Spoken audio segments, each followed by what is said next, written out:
On m'a souvent dit « Tu n'as qu'un seul père. C'est celui dont tu viens biologiquement ». Pour beaucoup de gens, cette phrase sonne comme une évidence, une vérité absolue. Pour moi, ça ne l'a jamais été. J'y ai toujours senti qu'il y avait une différence énorme entre être à l'origine de ma vie et avoir une place dans ma vie. C'est facile à dire, mais beaucoup plus difficile à vivre. Je suis né d'un corps, oui, mais ce corps n'a jamais été mon repère, ni mon modèle, encore moins mon refuge. C'était juste un fait biologique, une information sur un acte de naissance. Et quand j'essayais d'expliquer ce vide, ce décalage que je ressentais, les réactions étaient souvent les mêmes. On me disait « Tu es ingrat » ou alors « Tu te trompes, tu verras avec le temps ». Et le plus courant « Tu devrais l'aimer quand même, c'est ton père ». On me ramenait systématiquement au sang, à la génétique, comme si l'ADN décidait de l'attachement, comme si aimer était une obligation biologique et non un sentiment qui se construit. Pour ma mère, par exemple, c'est très simple. Elle aimait son père. Elle n'a jamais connu ce décalage, ce sentiment d'être étranger dans sa propre famille. Elle a eu ce qu'on peut appeler une famille logique, un père, une mère, des liens qui semblaient évidents. Et parce qu'elle n'a pas vécu ce que je vis, elle ne comprend pas que chez moi, la logique n'a jamais suffi. Elle n'a jamais pu combler le manque affectif, parce que les liens ne naissent pas dans les chromosomes. Ils ne sont pas inscrits dans notre code génétique. Ils naissent dans le regard qu'on porte sur quelqu'un et qu'il nous rend. Ils naissent dans la présence, la vraie, celle qui rassure même sans un mot, dans le respect mutuel, dans les gestes qui réconfortent, dans les mots qui restent gravés et surtout dans le silence de tous ceux qui auraient dû exister. Un parent, pour moi, ce n'est pas celui qui donne la vie, c'est celui qui donne du vécu, celui qui aide à construire un futur. Et puis un jour, une rencontre arrive. Ça se passe souvent à un moment où on ne cherche rien, où on ne s'attend à rien. Ça peut être dans un cadre neutre, artistique, professionnel, parfois même complètement banal, mais à l'intérieur de soi, quelque chose reconnaît quelque chose. Ce n'est pas l'apparence, ni le statut social, ni même l'âge qui compte. C'est une présence, une énergie, une sorte de compréhension silencieuse qui s'installe, une connexion qui va bien au-delà des mots.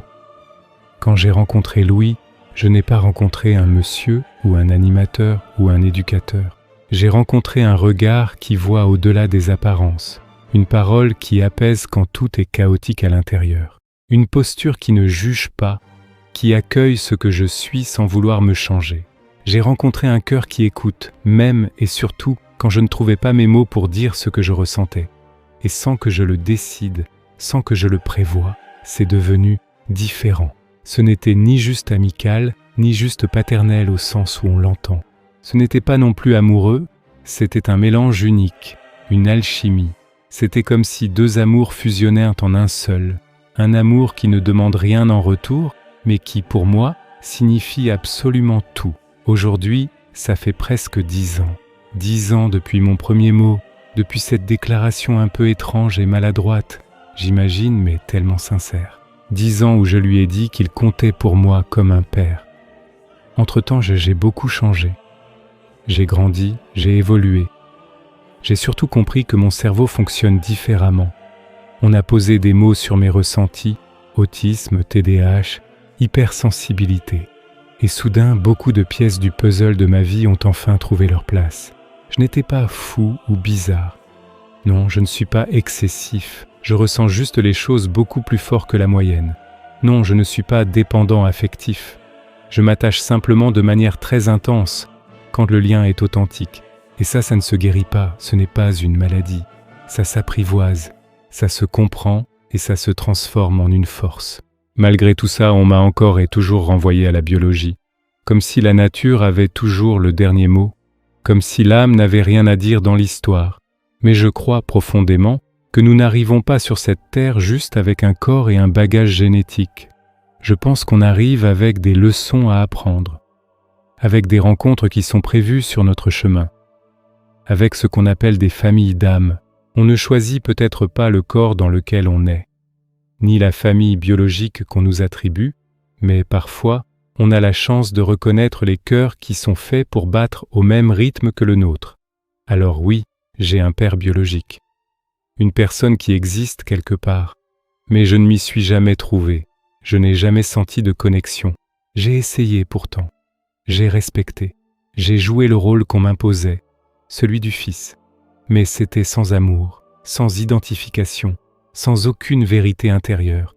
C'était un rôle vide. Et j'ai fini par comprendre que rester loin de cette relation factice me rendait plus libre et surtout plus juste envers moi-même. Ce n'est pas un manque de respect envers lui. C'est un acte de respect pour ma propre vie, pour mon intégrité. Le terme papa de cœur, ce n'est pas juste un surnom mignon. C'est la définition d'un lien qui a été construit, pas simplement transmis. Un lien qui a été choisi et non pas imposé. Un lien qui a été vécu et non pas hérité. Le sang, c'est ce qui m'a créé, mais le cœur, c'est ce qui m'a construit. C'est ce qui m'a permis de devenir qui je suis aujourd'hui. Certains ont la chance de naître dans leur famille, celle où ils se sentent à leur place dès le premier jour. D'autres, comme moi, doivent la trouver. Et parfois, cette famille ne ressemble pas à celle qu'on attendait, pas celle que la société valide, pas celle que la biologie garantit. Mais elle est vraie. Et les liens vrais, même s'ils bousculeront les conventions, même s'ils font un peu peur au début, même s'ils échappent à toutes les normes, méritent d'être dits, ils méritent d'être célébrés. Parce qu'au final, ce qui compte, ce n'est pas de qui je viens, c'est avec qui je me sens enfin le droit d'exister. Merci de m'avoir écouté. Si cette histoire résonne en vous, n'hésitez pas à la partager, à laisser un commentaire. Et surtout, prenez soin des liens qui vous construisent. À bientôt.